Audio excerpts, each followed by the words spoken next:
There is a mysterious, intriguing, and iconic figure in the murky underworld of professional wrestling who is widely considered to be one of the sport's all-time greats.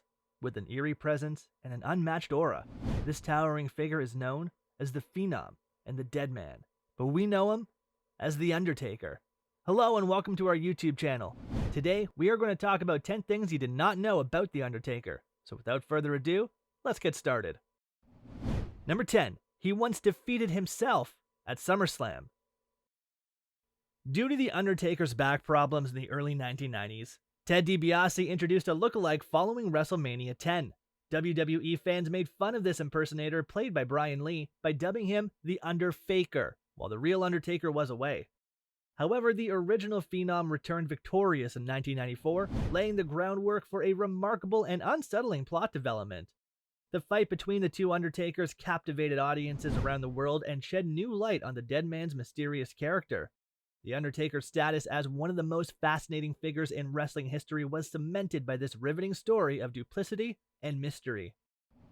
Number 9. The Undertaker has been married thrice and has 4 children. The Undertaker's personal life has been shaped by his tumultuous 3 marriages and 4 children.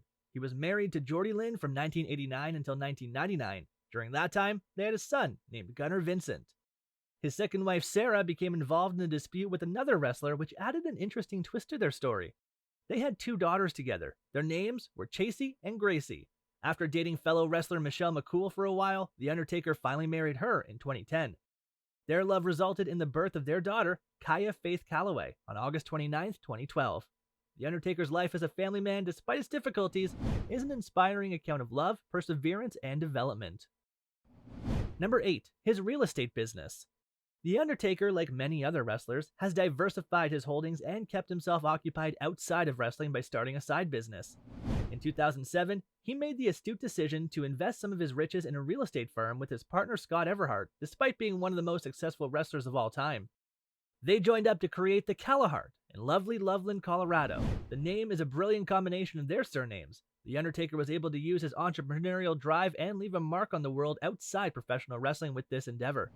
Fans saw his incredible demeanor within the squared circle, and now they can see that same drive at work in the Callahart. Number 7. Motorcycle collection. The Undertaker's love for motorcycles became evident when he adopted the biker persona, transforming into the American Badass in 2000. His passion extended to owning several Harley-Davidson bikes, including the unique Hearst Funeral Chopper, Softail Fatboy, and Breakout models. Among his prized possessions was a custom-made West Coast chopper crafted by Jesse James, holding a special place in his heart.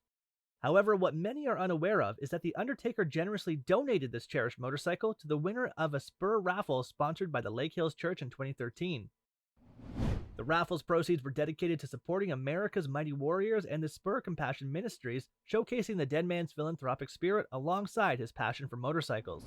This unexpected act of kindness adds another layer of admiration to the legendary wrestler's multifaceted personality. Number 6. He loves golf. The Undertaker's love of sports was boundless, encompassing even the more sedate game of golf, even at the height of his legendary wrestling career.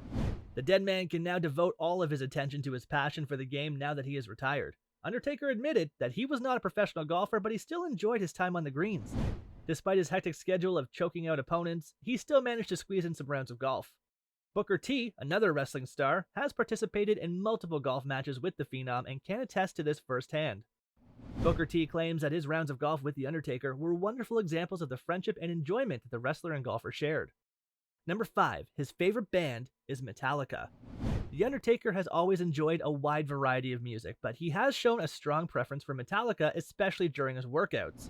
He relies heavily on the heavy metal band's music to get him pumped up and ready to play in his matches. As a touching farewell, The Undertaker made his entrance to Now That We're Dead from Metallica's landmark 10th studio album before facing off against AJ Styles in the legendary Boneyard match.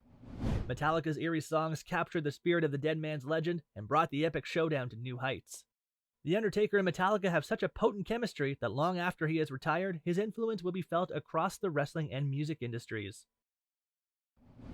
Number 4. The Undertaker has faced Kane the most in his career. When it comes to tag teams, the WWE's Brothers of Destruction are among the best. Surprisingly, Kane the Undertaker was supposed to be the Undertaker's name at first, but instead his kayfabe brother took it. In a fascinating twist of fate, Kane frequently found himself pitted against himself. A whopping 184 times these two legendary figures have squared off, with The Undertaker coming out on top 106 times, losing 21 times, and the remaining matches ending in draws or unusual circumstances. Their heated competition and brotherly bond have crafted an exciting story that will go down in wrestling history as a landmark moment. Number 3. Undertaker has a phobia of cucumbers. Famously spooky Undertaker has an unexpected phobia: cucumbers. To preserve the mystery and safeguard the wrestling storyline, he always accompanied Paul Bearer on the road when he was in character. In a hilarious turn of events, Bearer wet his pants because Taker insisted he put gas in the car before he could use the restroom. The Deadman thought this was a hilarious story and told Vince McMahon and everyone else about it. To get back at Taker, Bearer hid cucumbers in his hat without him knowing. When Taker put on the hat, he was so frightened he almost threw up. This little known fact about The Undertaker's unique phobia is a fun and surprising addition to the mysterious persona. Number 2. He loaned his house to Brad Pitt and Angelina Jolie once. The builder responsible for The Undertaker's house, which the famed wrestler loaned to Brad Pitt, Ron Charles, gave some fascinating insights about the property. Ron says the house's highlight is its private gym, which features a genuine WWE ring. This one-of-a-kind addition made the mansion feel even more like a place of mystical enchantment. To hear Charles tell it, Brad and the kids must have had a great time playing around the ring. Compared to the average home, the fitness center was like a mansion. It's interesting to note that The Undertaker's request for a humongous customized bed led to the expansion of the chamber. The Undertaker's mansion was an extraordinary and compelling getaway because of its combination of luxury, entertainment, and wrestling flair. Number 1. He is a black belt in Brazilian Jiu Jitsu and is an avid MMA and boxing fan. The Undertaker reached a major milestone in his martial arts career in 2011 when he was awarded a black belt in Brazilian Jiu Jitsu by none other than the sport's legendary founder, Rolls Gracie.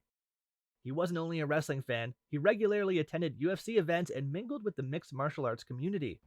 The Hell's Gate, the Deadman's famous submission move, was modeled by the triangle choke, a standard MMA submission technique. The Undertaker has said in several interviews that he would have tried his hand at MMA if he hadn't gone into professional wrestling instead. This news sheds light on his genuine interest in and dedication to martial arts, revealing yet another fascinating component of the complex persona that has made The Undertaker a legend far beyond the confines of the ring. So that's a wrap on this video. I hope you like it. If you did, please give it a thumbs up and do not forget to subscribe. Thanks for watching. See you next time.